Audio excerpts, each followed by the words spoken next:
എടാ ട്രിപ്പ് പോണ കാര്യമൊക്കെ പറഞ്ഞിട്ടൊക്കെ എന്തായി? ഇതേ ഞങ്ങളെന്നാ ട്രിപ്പ് പോയതിന്റെ ഒരു നൈസ് സീനുണ്ടെന്ന് പറഞ്ഞില്ലേ, അതാ ഷിബിന്റെ ആയിരുന്നു. ഇതാണത്, ഇതൊന്നും നോക്കി. അവനാ ഫ്രണ്ട് ഓടിച്ചിട്ടിരുന്നു. അവൻ നൈസായിട്ട് വണ്ടിയാണ്ട് വളഞ്ഞു വന്നപ്പോഴാണ് മറ്റേ അരിക്കൊമ്പന്റെ ഇത് വരുന്നത്. അന്ന് ന്യൂസിലുണ്ടായിരുന്നു. ഇവൻ കാണുന്ന പോലെ തന്നെ പൊട്ടറാണല്ലോ. എടാ അലമ്പരാന്ന് പറഞ്ഞിട്ട് കണ്ടില്ലല്ലോ അവനെവിടെ പോയി? ഞാൻ കുറച്ച് വിളിച്ചേർത്തി ഇപ്പൊ വരാന്ന് വരുമായിരിക്കും.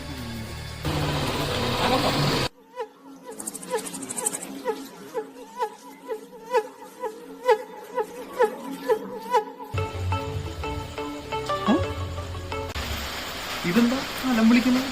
അപ്പൊ അതാരും